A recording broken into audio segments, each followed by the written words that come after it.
ना धरो।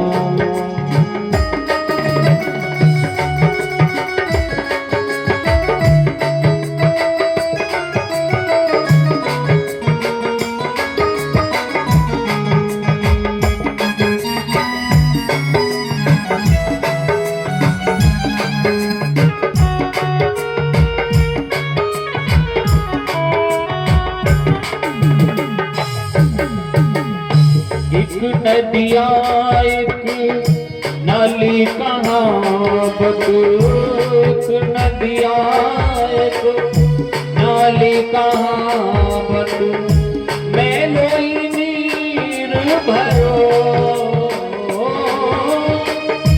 मैं लोई नीर भरो, हमारे प्रभु अब गुड़ चिते ना धरो।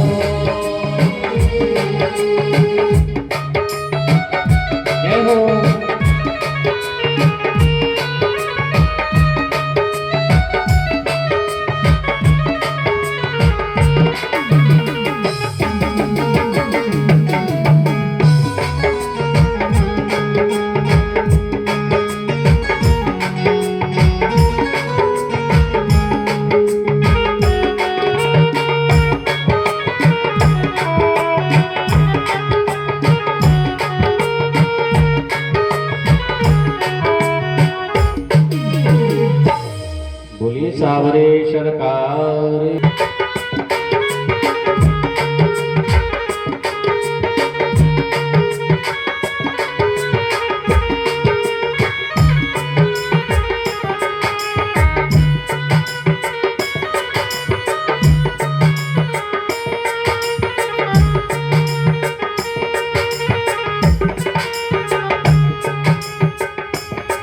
जब से पृथ्वी पर कलयुग ने अपना अधिकार जमाया है, जमाया है।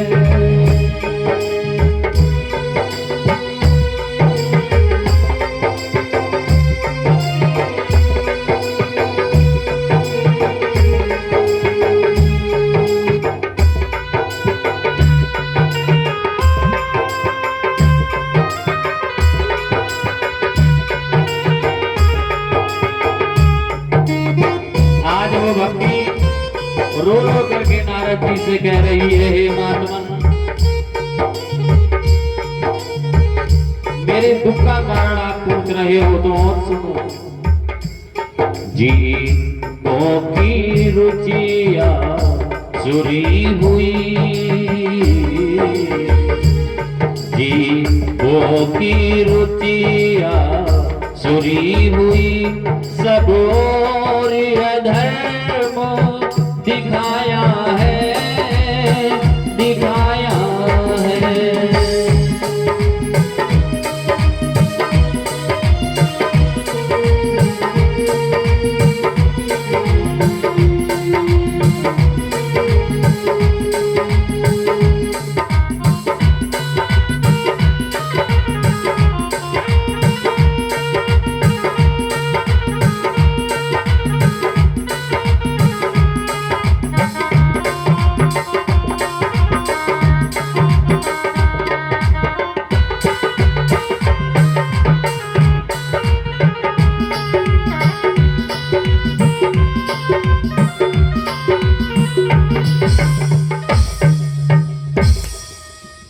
जब से पृथ्वी पर कलयुग ने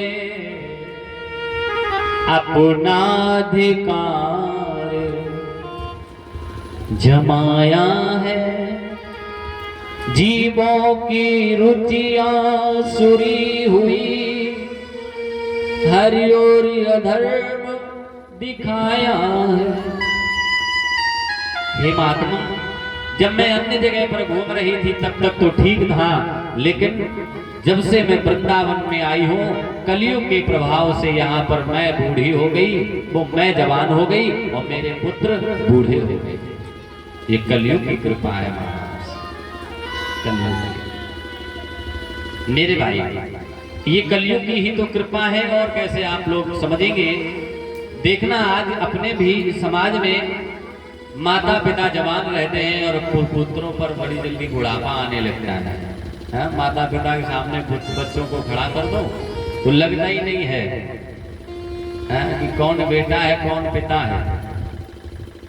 ये कलयुग ही तो है साहब। मेरे भाई, व्यक्ति की आयु योग से बढ़ती है, व्यक्ति की आयु योग से बढ़ती है और भोग से कम होती है।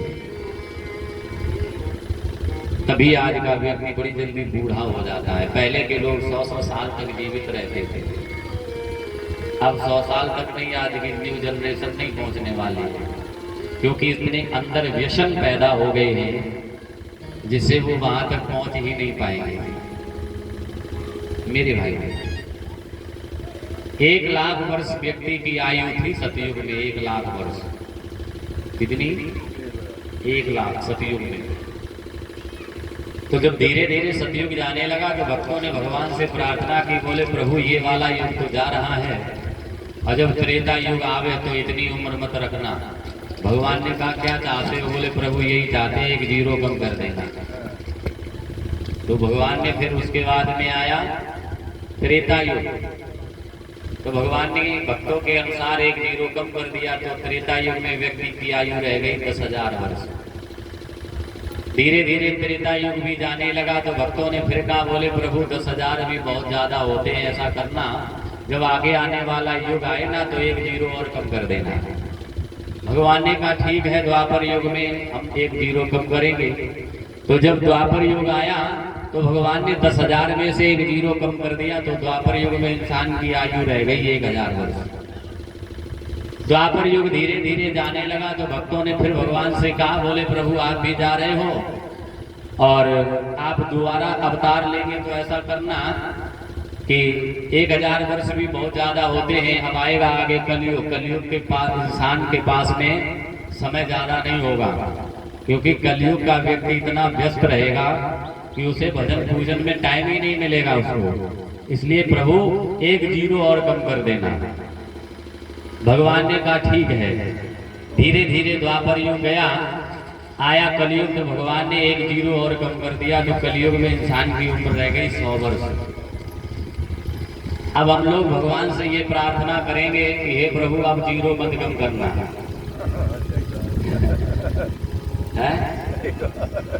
अगर प्रभु से अगर हम लोगों ने फिर यही कहा कि 1 जीरो और कम कर दो, तो फिर भैया 100 में से 1 जीरो कम हो जाएगा, तो फिर तो हमारी आयु कुत्ते से भी कम हो जाएगी, है मेरे भाई।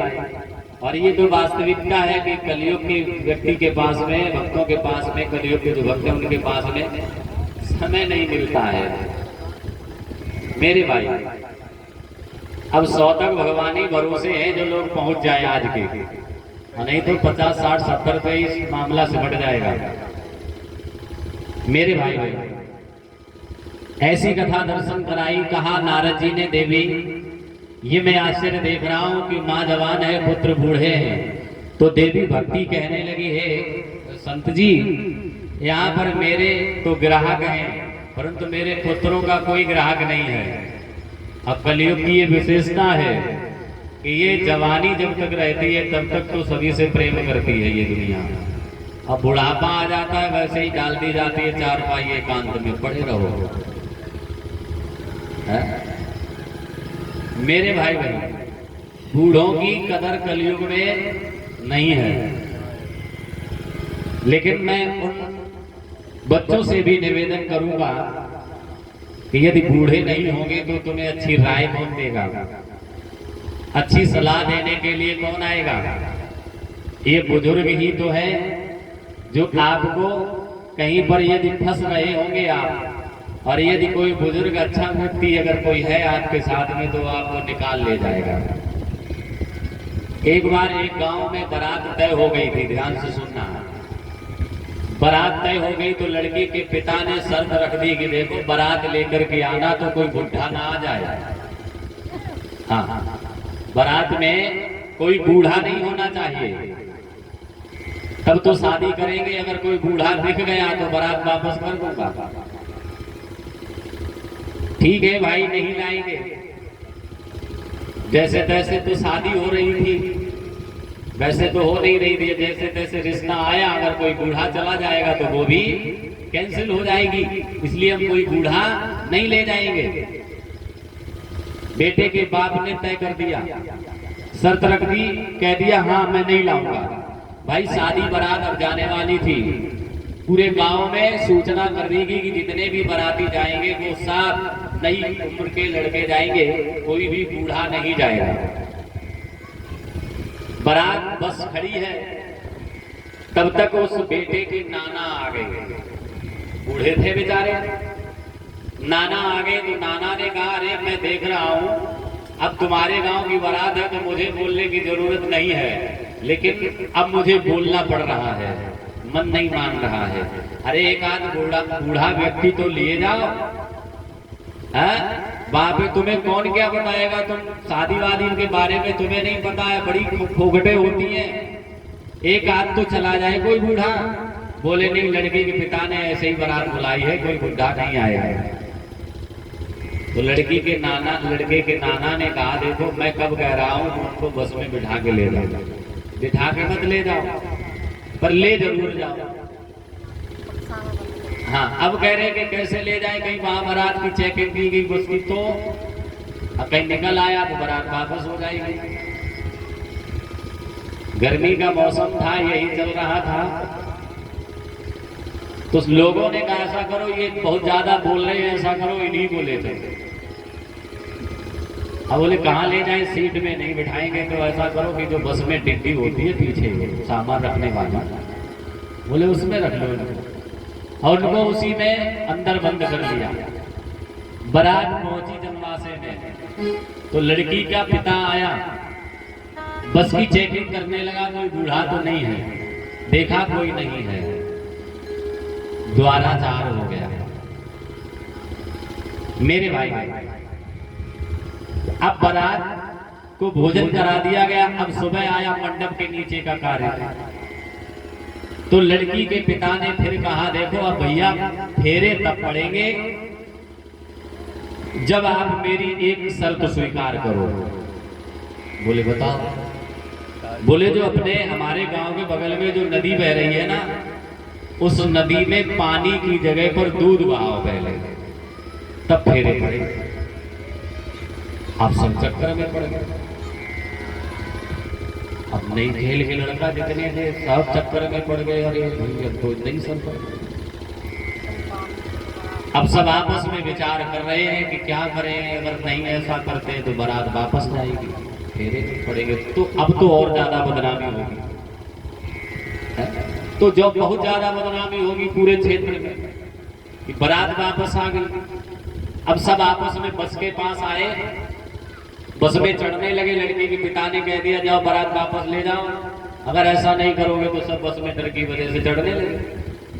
तब तक कान में आवाज पहुंच गई जो बस में डिग्गी में बंद किए गए थे उनके कान में।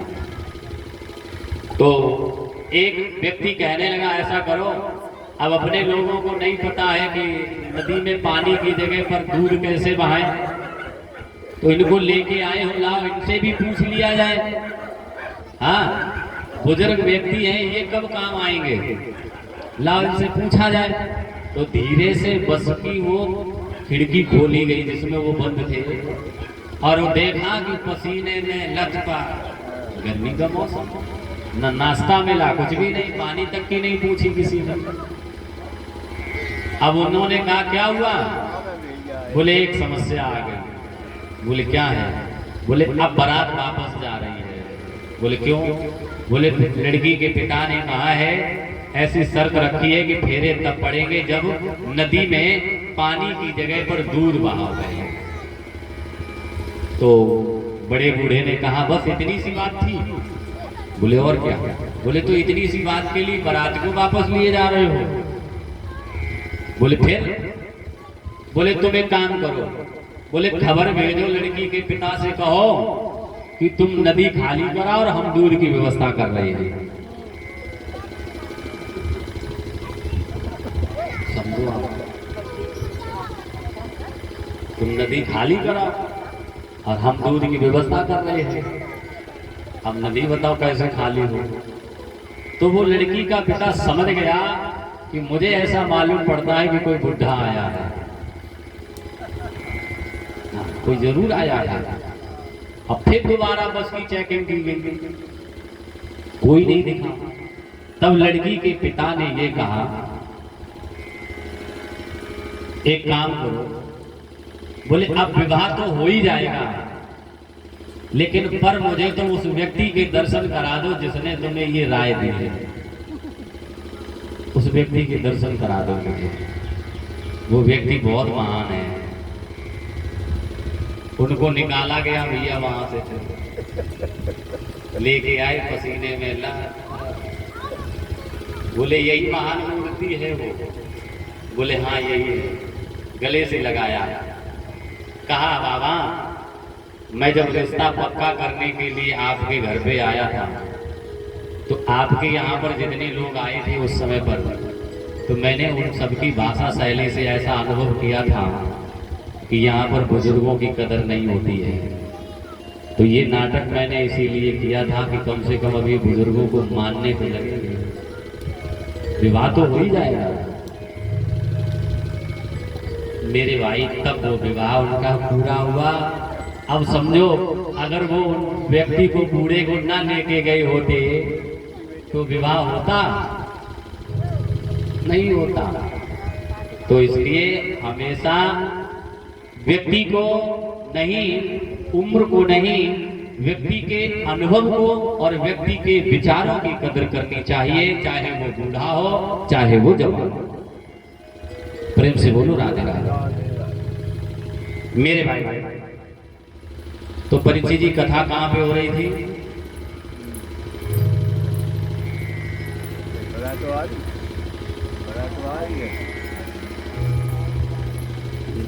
भूलना नहीं है कथा का। ऐसे ही एक बार जैसे यहाँ चंदा की कथा हो रही है ना, ऐसे ही एक बार चंदा की कथा हम दूसरी जगह कहने गए थे। अब गांव का नाम नहीं बताएंगे क्योंकि हो सकता है आप लोगों की कहीं कोई रिश्तेदारी हो वहाँ, तो क्या पंडित जी बदनामी कर रहे वहाँ की, तो नाम नहीं लेंगे। तो चंदा की कथा हो रही थी वहाँ पर। चंदा वाली कथा में परीक्षित जी एक बहुत बड़ी समस्या आती है। समस्या ये है कि लोग चंदा तो दे देते हैं लेकिन परीक्षित जल्दी बनने को कोई तैयार नहीं होता है। पूरे गांव में ढूंढा गया होगा लोगों को, तब आप ही मिले।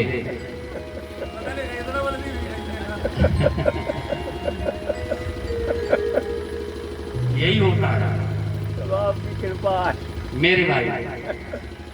और इसमें डरने वाली बात नहीं, ये तो समझो प्रभु की ही इच्छा थी तब आप बनाए गए। ये सब उन्हीं की इच्छा थी। राम कीन चाहन सोई होई, जो वो राम चाहेंगे वही होगा। मेरे भाई तो चंदा की कथा हो रही थी, परीक्षित कोई बनने को तैयार नहीं हो रहा था। सारी तैयारियां हो चुकी हैं। कमेटी के 10-20 लोग मेरे पास आए, बोले महाराज जी एक समस्या आ रही है। हमने कहा कहो बताओ क्या है? बोले परीक्षित कोई नहीं बन रहा। हमने कहा बताओ अब परीक्षित हम ही बन जाएंगे। भाई ये तो आपकी समस्या है, कौन बनाना किसे बनाना ये आप निश्चित करो। मैंने कहा प्रयास करो, हो सकता कोई मिल जाए।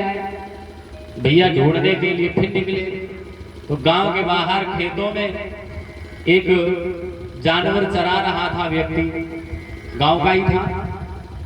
उसके पास लोग पहुंचे, बोले गांव में तो कोई ऐसा मिला नहीं है, तुम ही गांव के बचे हो तो इसलिए तुम्हारे पास आए हैं। बोले क्यों आए हो? बोले एक समस्या करके निपटाओ।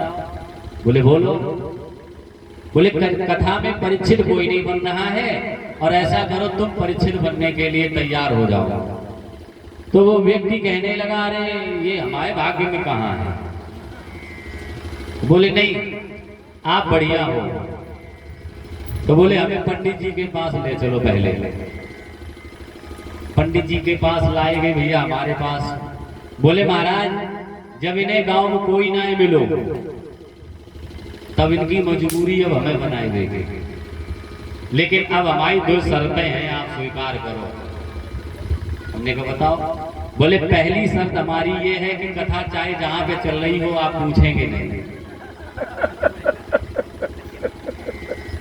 पूछना नहीं है। हमने कहा ठीक है नहीं पूछूंगा। हाँ, दूसरी शर्त बताओ क्या है? बोले दूसरी शर्त महाराज ये है कि अपना सारा काम छोड़ेंगे, है सुबह हवन पूजन में भी टाइम से आना, फिर कथा भी टाइम से सुनना, फिर आरती के बाद जाना, फिर घर में फिर यहाँ की व्यवस्था देखना, भागम भाग 7-8 दिन तक रहेगी। जानवर छोड़ेंगे, परिवार छोड़ेंगे, बच्चे छोड़ेंगे, आया तो चंदा के बाद भी अतिरिक्त खर्च भी करना पड़ेगा, वो भी करेंगे। लेकिन महाराज शर्त दूसरी हमारी ये है कि शाम को हमें 75 रुपए दे देना।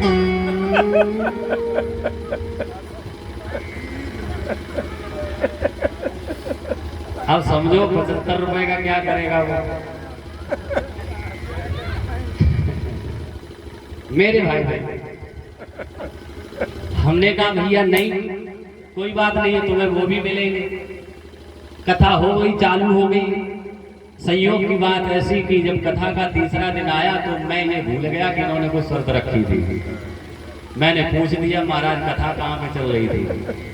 अब उठ के खड़े हो गए, बोले महाराज कथा चाहे जहाँ पे चल रही हो, हमने तुमसे पहले ही कही थी, पूछना नहीं है। अब महाराज आपने पूछ दिया है, लेकिन महाराज हमें और तुम्हें क्या मतलब है? तुम किराए के और हम किराए के। शर्त ये अंतर ये है कि आपको कुछ ज्यादा मिलते हैं तो ऊपर बैठे हो, हमें कम मिलते हैं तो नीचे बैठे प्रेम से वो लोग आते मेरे भाई तो यहाँ अपने यहाँ ये समस्या नहीं है। ये इसलिए कहा है मैंने कि देखे आप कथा को मन से सुन रहे हो कि नहीं सुन रहे हो, है मेरे भाई बहन। तो कथा चल रही थी, देवर्षि नारद ज्ञान वैराग्य और उस देवी भक्ति के पास में वार्तालाप कर रहे हैं। संतों का दर्शन बड़े भाग्य से प्राप्त होता है। एक निवेदन आप सभी से करूंगा कि संत का यदि कभी दर्शन हो तो आप संतों से बहस ना करें, क्योंकि दर्शन कराया संत जन कहते हैं जाति न पूछे साधु की और पूछ लीजिए ज्ञान। साधु की जाति कोई नहीं होती है और हो सके तो उनसे ज्ञान की चर्चा करो, बस इसी में कल्याण है आपका। मेरे भाई नारद जी ने कहा देवी ये वृंदावन धाम धन्य हो गया है जहां पर आप आई हो। वृंदावनम पुनः प्राप्य नवीनेन स्वरूपिणी। ये वृंदावन धाम धन्य हो गया है जहां पर भक्ति जवान होकर के नृत्य कर रही है, जवान होकर के आई है। जाता हम युवती सम्यक प्रेम रूपा तुषार। धन्य है ये वृंदावन धाम। देवी रो करके कहने लगी हे संत जी आप मेरी चिंता को दूर करें, मेरे कष्टों को दूर करें। कष्ट क्या है? कष्ट यही है कि मेरे पुत्र बूढ़े हो गए और मैं जवान हूं। इससे बड़ा और कष्ट क्या होगा एक माँ बाप के जीवन में, जिनके आंखों के सामने पुत्र मरणासन आसन में पड़े हुए हो। इससे जीवन में और क्या दुख होगा। मैं ये चाहती हूं कि मेरे ऊपर बुढ़ापा आ जाए और मेरे पुत्र जवान हो जाए। नारद जी कहने लगे अतः शोचानि चात्मानम् विस्मयाविष्ट मानसा। मैं सोचता हूं कुछ उपाय। तो नारद जी वद योग निधे धीमन कारणम चात्र किम भवेत्। नारद जी ने इसका कारण जाना। ज्ञान वैराग्य के कान में जाकर के देवर्षि नारद ने गीता का पाठ किया। इस गीता को नारद गीता कहा गया है। गीते भी पाठेर मुहुर मुहुर। मुहुर मुहुर का मतलब होता है बार बार। एक बार नहीं, गीता का पाठ ज्ञान वैराग्य के कान में जाकर के देवर्षि नारद ने कई बार किया। जब तक उस मंत्र का प्रभाव रहता है तब तक तो वो बच्चे ठीक अवस्था में रहते, बाद में फिर वही गति हो जाती है।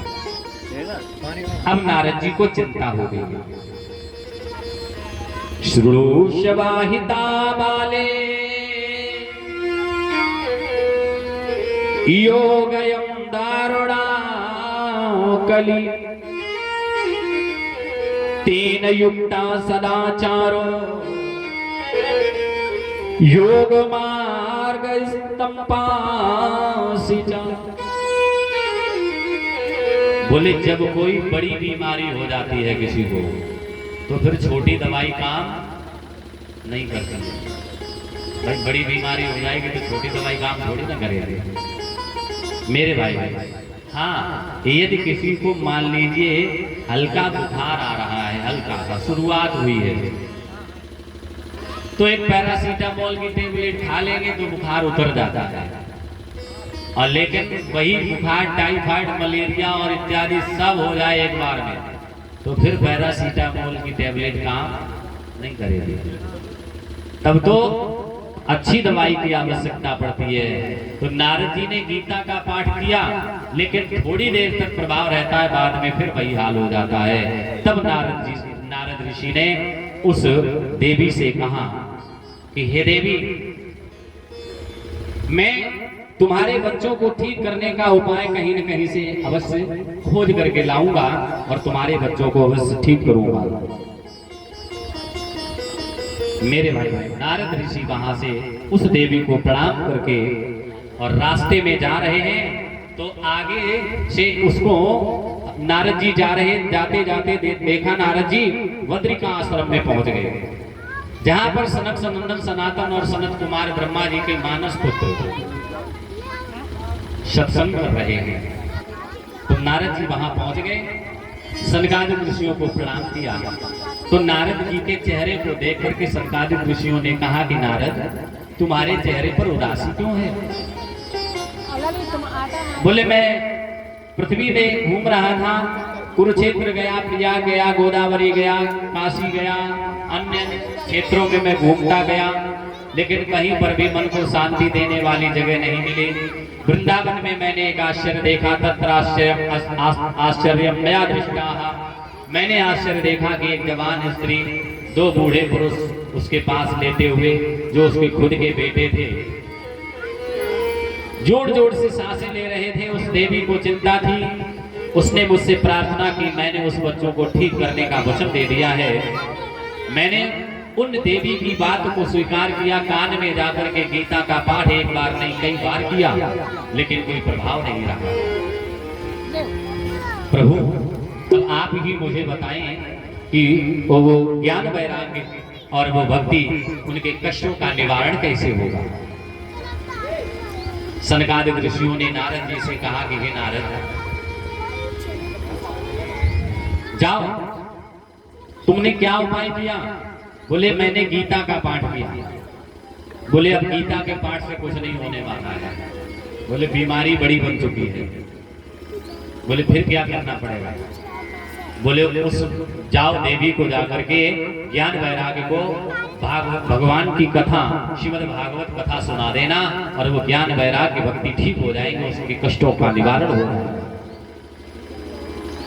श्रीमद् भागवताः सप्ताह वाचनम गुरु, उनको भागवत की कथा सुना दी जाए तो वो ठीक हो जाएगी। अब तो देवर्षि नारद कहने लगे कि प्रभु, मुझे तो भागवत की कथा कहना भी नहीं आता है, आप ही मुझे सुना दें। तो नारद जी से सनकादिक ऋषियों ने कहा ऐसा करो, अब तुम जाओ भक्ति मैया से कहना जाकर के कि हम बद्रिका आश्रम से चलेंगे और वो वृंदावन से चले, ज्ञान वैराग्य को लेकर के, और बीच में आकर के हम उनके पुत्रों को और उसको कथा सुना देंगे। बोले बीच में स्थान कहाँ है? बोले गंगा द्वार समीपे, गंगा मैया के तट पर हरिद्वार में गंगा के किनारे देवर्षि नारद उधर से आए, भट्टी मैया को लेकर के ज्ञान वैराग्य के सहित गंगा मैया के तट पर कलकल ध्वनि से मां गंगा प्रवाहित हो रही है, बह रही है। सनकादिक ऋषि सुंदर से आसन पर बैठे और देवर्षि नारद भी बैठे, भक्ति ज्ञान वैराग्य सब बैठे हुए सनकादिक ऋषियों ने कथा कहना प्रारंभ किया। तो मेरे भाई, कथा में नियम भी बतलाए गए, कथा कैसे सुनना चाहिए, श्रोता कैसा होना चाहिए, वक्ता कैसा हो, ये दर्शन कराया गया है। मेरे भाई बहन, श्री सूत जी सनकादिक ऋषियों को दर्शन करा रहे हैं। वक्ता यदि अच्छा है और श्रोता यदि अच्छे नहीं है तो वक्ता श्रोताओं को अच्छा बना लेगा, और श्रोता यदि अच्छे हैं और वक्ता यदि अच्छा नहीं है तो श्रोता वक्ता को अच्छा नहीं बना पाएंगे। क्यों? क्योंकि बहुत से वक्ता ऐसे होते हैं, बहुत से भक्त ऐसे होते हैं जिनको अपने ज्ञान का अभिमान हो जाता है, और अभिमानी व्यक्ति को समझाना मुश्किल होता है। सबको समझाया जा सकता है लेकिन अभिमानी व्यक्ति को समझाना मुश्किल होता है। प्रेम से बोलो राधे राधे। मेरे भाई, ऐसी कथा दर्शन कराई। बोले वक्ता कैसा होना चाहिए? भागवत दर्शन करा रही है। प्रक्तो वैष्णवो विप्रो वेद शास्त्र विशुद्ध कृति। वक्ता वैष्णव भक्त होना चाहिए। वैष्णव मेरे भाई, विरक्त वैष्णव भक्त है तो विरक्त होना चाहिए। विरक्त इंद्रियार्थेषु प्रशांतात्मा जितेंद्रिया। आप सब जानते हो मेरे भाई, विरक्त कौन था? बोले सुदामा जी। विरक्त ऐसा वक्ता ब्राह्मण हो और वेद शास्त्र विशुद्ध कृति। विरक्तो वैष्णवो विप्रो। वक्ता जो है वैष्णव हो, विरक्त हो और ब्राह्मण हो। अब हम अपनी तरफ से नहीं कह रहे, आजकल लोग बहुत टीका टिप्पणी कर रहे हैं इस विषय पर। क्या केवल इसका अधिकार ब्राह्मणों को ही दिया गया है? क्या कथा कहने का अधिकार अन्य लोगों को नहीं है? मेरे भाई, पढ़ने का अधिकार है, कथा पढ़ने का अधिकार है, कथा सुनाने का भी अधिकार है। लेकिन मेरे भाई, जो स्थान जिसको दिया गया है वो उसी को अच्छा लगता है, वो उसी के लिए होता है। मेरे भाई ये हम अपनी मर्जी से नहीं कह रहे, ऐसा भागवत में लिखा हुआ है, वक्ता ब्राह्मण होना चाहिए। अब तो खैर सभी कथा कह रहे हैं, कोई रोक टोक नहीं है, अच्छी बात है, क्योंकि अब लोगों ने इसको व्यवसाय बना लिया है। हाँ, अब व्यवसाय हो गया, एक धंधा बना लिया है। और ठीक है, भगवान की कृपा से भजन तो हो ही रहा है, जो भी उनकी इच्छा है, उनकी मर्जी है, वो जाने, उनका काम जाने। मेरे भाई बहन, बोले और कैसा होना चाहिए? बोले वेद शास्त्र विशुद्ध कृति। यदि कथा भी कह रहा है, ब्राह्मण वक्ता है और कथा कह रहा है, तो केवल वेदों की ही बात करे, शास्त्रों की बात करे, तभी कथा श्रोताओं को अच्छी लगेगी। मेरे भाई, फिर और बताया, विशुद्ध कृति दृष्टांत कुशलो धीरो। वक्ता के दृष्टांत भी यदि कथा में कोई है तो कथा से मिलते हुए हो। हाँ, अन्य दृष्टांत न दे करके वही दृष्टांत दे जो कथा में जुड़ता हुआ चला जाए और वक्ताओं श्रोताओं को अच्छा भी लगे। वक्ता के कार्य कैसे हो? बोले वक्ता कार्येषु अति निष्प्रहा। वक्ता के कार्य अच्छे हो। अब कार्यों की बात करो तो मेरे भाई तो बड़ी विस्तार ज्यादा हो जाएगा। अब तो ऐसे ऐसे वक्ता है मेरे भाई, जब कमरे से कथा को कहने के लिए जब जाएंगे तो वो भगवान की कृपा से पहले ही मूड बना के आते हैं। हाँ, मूड बनाने का मतलब आप लोग समझते हो। हाँ, मूड बना के ही आते हैं उधर से। वक्ता जब तक कथा कह रहा है तब तक तो शास्त्र कहते हैं कि उसको मेरे भाई मंच पर बैठ करके, व्यास आसन पर बैठ करके कुछ खाना नहीं चाहिए। हाँ, अगर कहीं पर मान लीजिए वाणी अवरोध पैदा कर रही है तो कहीं कहीं पर हो सके तो लौंग खा ली जाए, इलायची खा ली जाए, मुनक्का खा लिया जाए। इससे क्या होता है कि वाणी जो बोलता है वक्ता, उसका